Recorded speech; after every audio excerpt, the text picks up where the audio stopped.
아까 제가 제 설교하다가 멈췄는데 여러분 그 부활절 때 되면 제가 늘 또 부활에 대한 얘기를 할 수밖에 없어요. 그런데 우리가 부활에 대해서 말씀을 나누려면은 또 예수님의 죽음에 대해서 얘기하지 않을 수 없습니다. 그죠? 죽어야 부활이 있으니까 죽지 않고 부활은 있을 수 없잖아요. 그래서 부활절이지만은 예수님의 죽음 얘기를 먼저 좀 하고 또 이어서 계속 예수님의 부활 이야기하도록 그렇게 하겠습니다. 예수님의 죽음은 여러분이 잘 아시는 것처럼 그 죄 없으셨는데 겉으로 보면 어떤 신성 모독죄나 또는 자기를 왕이라고 하였다고 해서 정치적인 반역죄 그런 명목으로 이제 죽임을 당하게 되는 것입니다. 예수님을 미워했던 또 시기했던 당시 유대 종교 지도자들이 없는 죄를 만들어서 이제 예수님을 죽게 만들죠. 빌라도에게 와서 자기들의 그 얘기를 하면서 죽게 사형을 내려달라고 합니다. 빌라도는 죄가 없는 것을 다 알고 있었지만 예수님이 죄 없는 걸 알고 있었지만 결국은 유대인들에게 지죠. 그래서 십자가 그 원도를 내리고 맙니다. 그것이 이제 금요일 날 아침 9시 경이었습니다. 그래서 골고다에 예수님이 십자가에 못 박히고 양쪽에 두 강도, 살인 강도도 함께 못 박히게 되는 것입니다. 예수님이 십자가에서 약 6시간 정도 달려 있었는데 그때 7마디 말씀을 했다고 성경에 나와 있어요. 물론 더 많이 말씀하셨을지는 모르지만 성경에 7마디 말씀이 나오는데 막 그중에 사람들에게 가장 기억나는 말씀은 엘리 엘리 라마 사박단이었던 것 같아요. 나의 하나님 어찌하여 나를 버리셨습니까? 그리고 3시쯤에 이제 목숨이 이제 다 끝나게 됩니다. 2명은 옆에 있었던 2명은 아직 안 죽었어요. 예수님만 죽었습니다. 아마 매도 많이 맞고 그래서 더 일찍 돌아가신 것 같아요. 그래서 죄수들이 이제 죽어야 십자가에서 내릴 수 있기 때문에 다른 두 죄수는 다리를 꺾습니다. 왜냐하면 빨리 죽게 하려고 그 질식을 하거든요. 다리가 꺾이면 그럼 바로 죽습니다. 예수님이 이미 죽은 걸 확인하고 다리는 꺾지 않고 군인이 그래도 혹시 모르니까 창으로 옆구리를 찌르죠. 그래서 피와 물이 다 쏟아졌다. 예수님 완전히 죽은 거예요. 그래서 부활을 믿지 못하는 사람들 중에 혹시 3일 후에 살아났다 그러니까 기절했다가 깨어난 것이 아니냐 이렇게 주장하는 사람들이 있는데 전혀 말이 맞지 않죠. 다 죽어 있었고 벌써 또 창으로 옆구리를 찔려서 물과 피가 다 쏟아져서 완전하게 죽은 겁니다. 예수님의 죽음이 어떤 사람들의 눈에는 믿지 않는 사람들의 눈에는 참 비참하고 억울하고 또 그런 죽음이다. 불쌍한 죽음이다. 이렇게 볼 수도 있어요.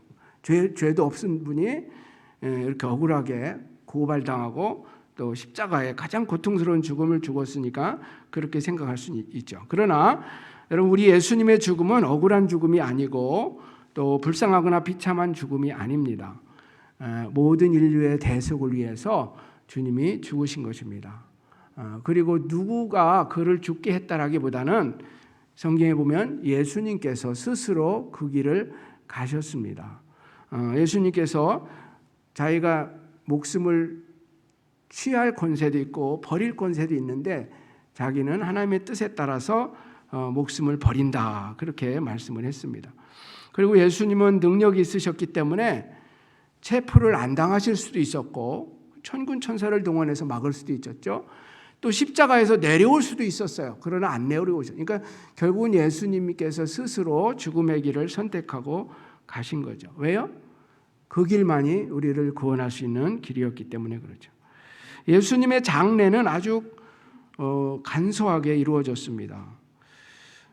최근 2년 동안 코로나 팬데믹으로 죽은 사람들의 장례와 비슷하지 않을까 그런 생각을 해봅니다. 한참 코로나가 유행할 때는 장례식에 가족도 못 가는 경우도 있었어요. 그냥 아무도 모르게 죽어가는 경우, 장례로 치러지는 경우도 있고 가족들만 허락되는 경우도 있었죠.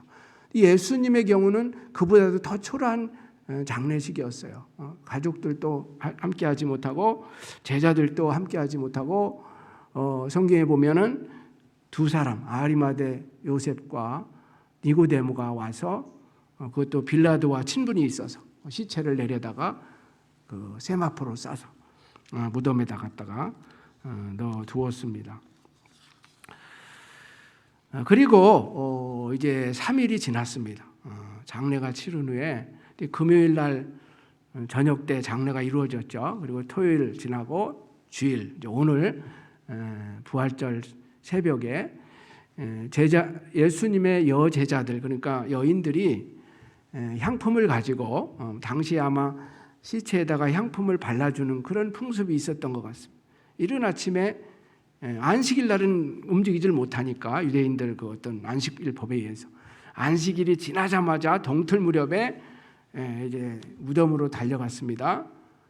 무덤 문이 열려 있고 보니까 시체가 없어진 버린 예수님의 시신이 사라져 버렸어요. 그런데 그 안에 천사들이 있었는데 천사가 말합니다. 어찌하여 살아있는 분을 죽은 사람들 가운데서 찾느냐?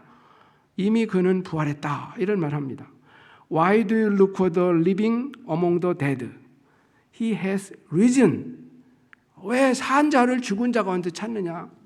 부활하셨다. 그리고 지금 여기 안 계신다. 그 얘기를 하죠. 여인들이 놀랐겠죠. 그래서 그 소식을 제자들에게 와서 전해줬습니다. 제자들은 예수님이 부활했다라는 것은 믿지 못했지만 정말 무덤이 비어있나 확인하기 위해서 또 달려가죠. 요한하고 베드로와 요한이 달려가는데 누가 더 먼저 빨리 갔다고요? 요한이 먼저 갔습니다. 젊으니까. 그런데 무덤 안에 들어가진 않았어요. 밖에 있었고 무덤 안으로 먼저 들어간 사람은 베드로라고 요한복음에 나와 있습니다. 근데 그들이 예수님의 부활을 아직 믿은 건 아니에요. 그냥 예수님이 없어졌네? 무덤이 왜 비어있지? 이 정도 그렇게 생각을 하고 있었습니다. 그런데 여러분 이것은 이상한 건 아니에요. 만약에 우리도 그 당시 예수님의 제자였다면 우리도 똑같이 아마 그런 반응을 보일 겁니다. 여러분 누가 와서 여러분에게 어떤 사람이 죽어서 무덤에 들어갔는데 완전히 죽었어요. 그리고 장사를 치렀어요. 그런데 살아났대.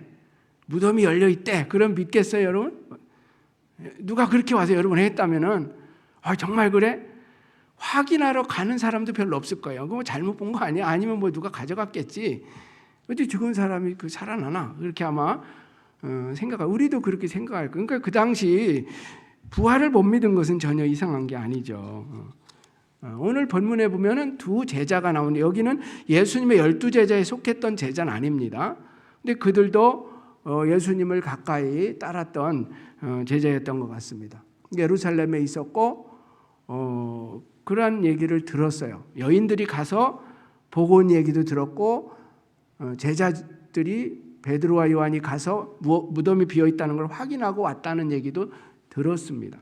근데 아직 부활하신 예수님을 만나지는 못한 상태에서 이제 두 명이 엠마오로 가고 있었습니다. 엠마오는 한번 지도를 보시면 알겠지만은 예루살렘에서 서쪽으로 한 11km 정도 아까 그 성경에 쉬운 성경이 나와 있죠. 11km 정도 떨어져 있는 곳입니다.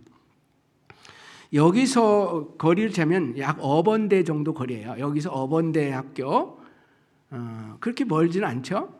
그러나 그 당시 걸어갈 때니까 이게 꽤 시간이 걸립니다. 여러분 우리 교회 올 때 어번대 쪽에서 금방 20분이면 오지 않습니까? 근데 걸어온다고 생각하세요. 여러분 지난 어제 저녁부터 출발하셔야 올까 말까 할 거예요. 그래서 굉장히 오래 걸리죠. 시간상으로. 가고 있었어요. 둘이. 근데 대화의 주제가 뭐냐면은 예루살렘에서 있었던 이야기죠. 그 예수님에 관한 이야기, 예수님에 관한. 예수님은 분명히 그들이 기대하는 메시아인 줄 알았다는 거죠. 그들이 생각하는 메시아는 다윗 왕처럼 아주 그 나라를 잘 통치할 수 있는 왕으로서 그리고 이스라엘을 로마로부터 독립도 시키고 그런 힘 있는 어떤 메시아를 생각했던 것 같아요. 그런데 힘없이 십자가에서 죽어버리니까 기대가 이제 끝났다는 거죠. 근데 좀 이상한 얘기는 무덤에 들어갔는데 살아났다는 얘기가 무덤이 비어있다라는 얘기를 듣고 참 이상하다. 이제 그런 얘기를 하면서 길을 가고 있었다는 거죠. 그러나 부활을 믿은 게 아니에요. 부활을 믿었다면 예루살렘 떠나지 않았을 거예요. 부활을 안 믿었기 때문에 실망한 그런 기색을 가지고 가고 있었어요. 근데 그 길 가운데 누가 지금 동참하게 되죠? 예수님이 같이 부활하신 예수님. 그러나 아직 그 두 제자는 예수님인 줄을 몰랐죠. 그냥 나그네인 줄 알았죠. 세 명이서 이제 예수님하고 두 제자하고 대화를 하면서 가게 되는 거죠. 예수님이 묻습니다. 무슨 대화를 나누고 있습니까? 그러니까 그가 얘기하죠. 당신은 예루살렘에 있으면서 최근 일어난 일들을 모르신다는 말입니까? 아빠 둘이 얘기하는 것을 옆에서 듣고 있었던 것 같아요. 가까이 가고 있었어요. 왜 그 얘기를 모릅니까? 예루살렘에 있었다면 지금 그 소식으로 예루살렘이 다 지금 얘기가 있는데 왜 모릅니까? 예수님은 모른 채 하시고 예수님도 좀 시침이 떼실 때가 있는 것 같아요. 그래서 여러분 어떨 때 예수님 내 상편 모르죠? 내 형편 모르죠? 아십니다. 아는데 우리가 볼 때 어떨 때 좀 시침이 떼고 계신 것 같이 느껴질 때는 있는 것 같아요. 그러니까 예수님 얘기를 안 하시죠. 그냥 모르는 것 같이 무슨 일이냐? 무슨 일이냐? 무슨 일이 있었느냐? 묻죠. 그러자 이제 그들이 자기들이 예수님에 대해서 기대했던 거. 예수님은 정말 메시아인 줄 자기들은 믿었다는 거예요. 사람들과 달랐다는 것입니다. 그의 말과 행동이 달랐다는 것입니다.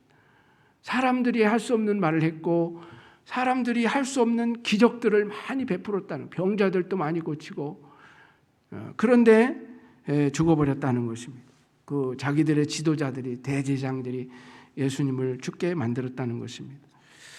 그런데 믿을 수는 없는 일이지만 지금 죽은 지 사흘째 되는데 오늘 아침에 여인들이 무덤에 갔다가 그가 살아났다는 얘기를 천사들로부터 들었다 하는 얘기, 그런 얘기를 해 주었던 것입니다.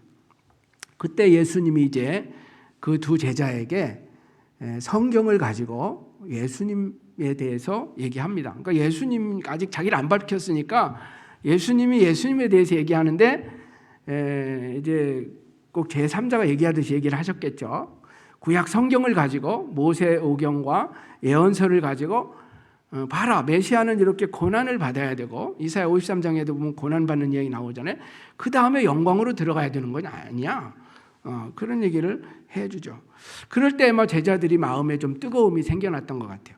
말씀을 들으면서. 그리고 저녁 때가 되었어요. 해가 어둑어둑해집니다. 그래서 이제 그런데 예수님은 더 가려고 하는 느낌이 있어서 두 제자가 날도 저물었는데 여기서 유하십시오. 자기들과 같이 머무시고 길을 다음 날 밝으면 또 가십시오. 그래서 예수님이 그렇게 하겠다고 그래서 어느 집에 들어가서 같이 저녁을 먹게 되는 거죠. 근데 예수님께서 빵을 들어서 축복기도 하시고 떼어서 주었습니다. 근데 그 순간 신기하게도 제자들의 눈이 열렸어요. 영의 눈이 열려가지고 자기하고 함께 식사하고 있는 이분이 예수님이라는 걸 깨닫게 돼요. 깨달았고 보니까 예수님이 이제 사라져 버렸어요. 없어져 버렸습니다. 이게 오늘 성경 이야기입니다. 그리고 이제 그 두 명이 앉아서 예수님이 사라진 다음에 얘기를 나누죠. 32절에 보면 그들이 서로 이야기했습니다. 길에서 예수님께서 우리에게 말씀하시고 성경을 풀어주실 때에 우리의 마음이 불타는 것 같지 않았는가? 예수님이 성경 풀어서 얘기해 줄 때 우리 마음이 뜨겁지 않았느냐? 그거다. 그들은 이제 그때부터 예수님을 이제 만나고 믿은 거죠. 여러분, 부활을 믿는다는 게 이렇게 내가 믿어야지 한다고 믿어지는 것 같지는 않아요. 이 제자들도 다 못 믿었으니까. 결국 부활하신 예수님을 인격적으로 우리가 만나야 이제 그때부터 믿어지는 거죠. 그것이 굉장히 중요한 키포인트라고 생각을 합니다. 자, 그러면 이제 오늘 제가 좀 얘기하려고 하는 것은 부활을 안 믿어지던 사람이 어떻게 하면 믿어질 수 있을까? 예수님이 지금도 살아계시다는 것이 믿어지지 않던 사람이 어떻게 하면 믿어질까? 그리고 그 예수님과 함께 살아갈 수 있을까 하는 것입니다. 그 방법은 다른 방법이 없어요. 오늘 예수님께서 그 두 제자에게 어떻게 하셨는가를 보면 알 수 있습니다. 예수님이 두 제자에게 믿음을 갖게 하기 위해서 여기 못자국을 봐라, 여기 창자국을 봐라 하지 않으셨어요. 물론 이제 요한복음에 보면 도마에게는 나타나셨을 때는 도마야 의심하지 말고 여기 못자국도 보고 창자국도 보고 좀 믿는 자가 되라 그런 말씀을 하셨지만 이 두 제자에게는 그런 방법으로 접근하지 않으셨습니다. 어떻게 하셨죠? 하나님의 말씀을 통해서 말씀해 주셨어요. 그러니까 믿음이 없던 사람이 믿음을 갖게 하는 방법, 부활이 안 믿어진 사람이 확실히 믿는 방법, 첫 번째가 뭐예요?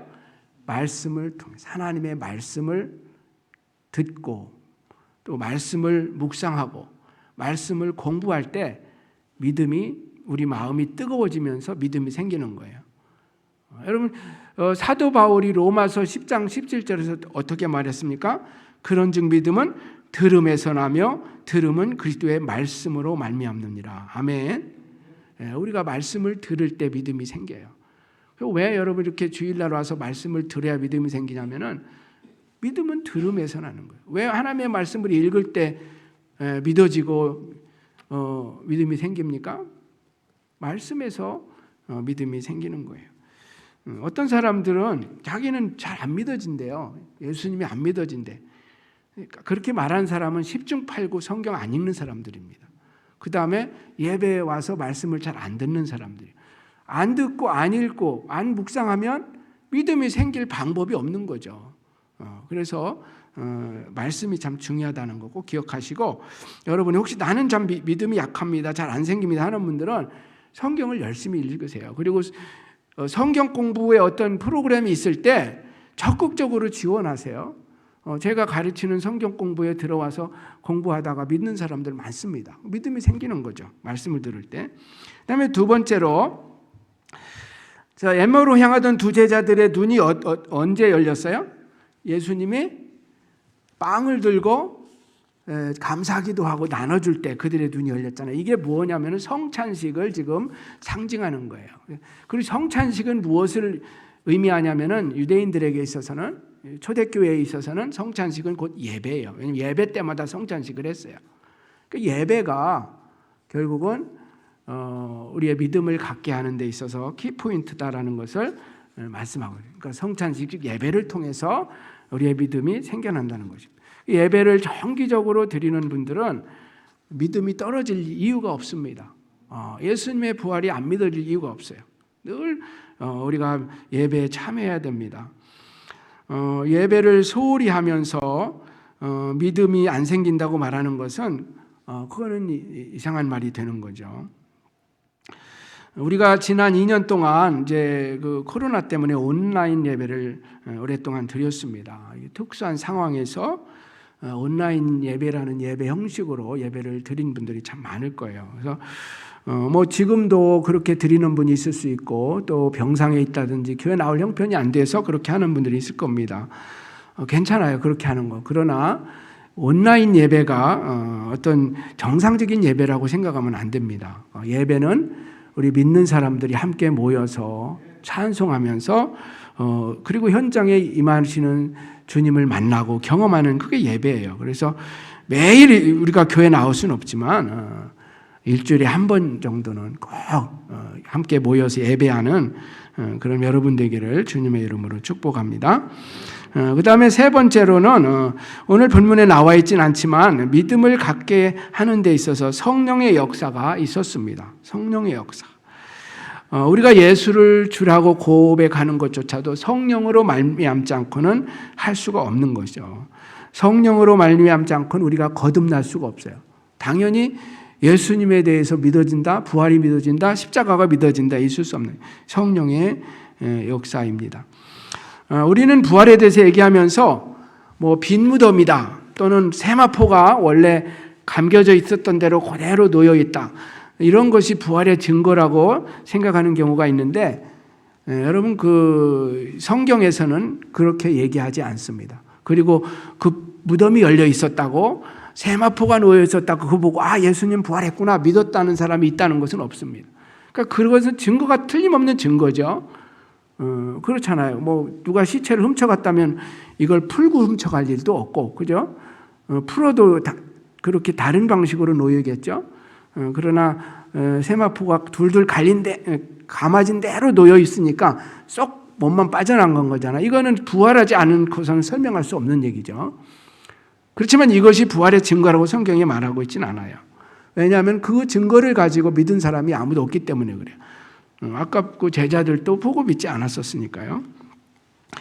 그렇지만 언제 믿었냐면은 예수님을 만나고 나서 믿었던 거죠. 만나고 나서. 그러니까 부활하신 예수님을 체험을 해야 되는 거예요. 그것이 중요한 것입니다. 그러니까 여러분들 아마 언제 어떤 계기가 됐든지 한 번은 꼭 예수님을 인격적으로 만나고 체험하고 영접을 해야 됩니다. 지금도 살아계신 그 예수님, 죽어서 무덤에 갇힌 분이 아니고 살아서 영으로 우리와 함께 하시는 그분을 우리가 만나야 하는 것입니다.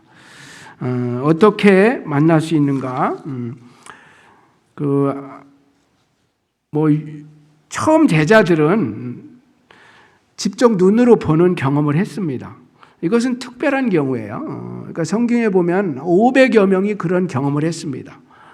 예수님의 11제자도 만났고, 또 여기 2제자도 있고, 그죠? 또 500여 형제가 만났다고 고린도전서에 보면은 나옵니다. 15장에 보면 나옵니다.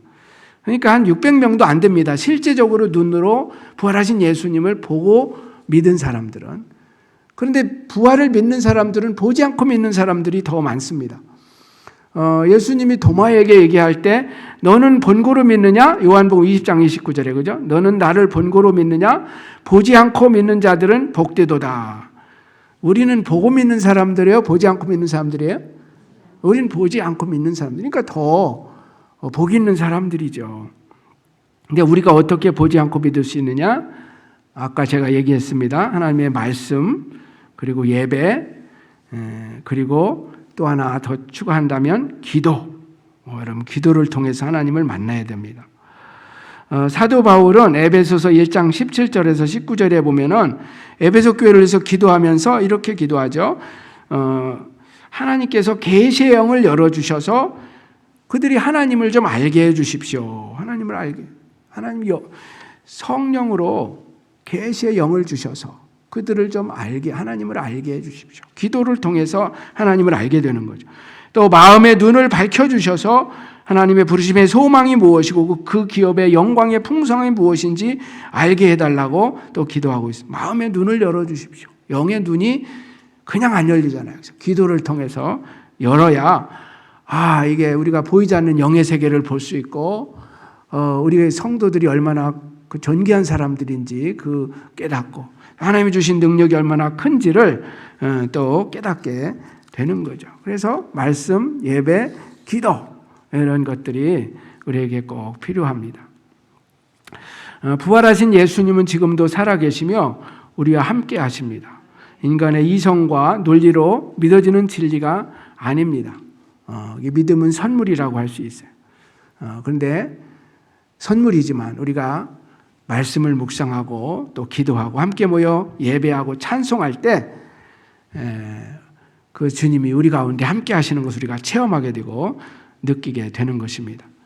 우리는 예수님의 부활만 믿는 자들은 아니에요. 우리도 부활합니다. 아멘.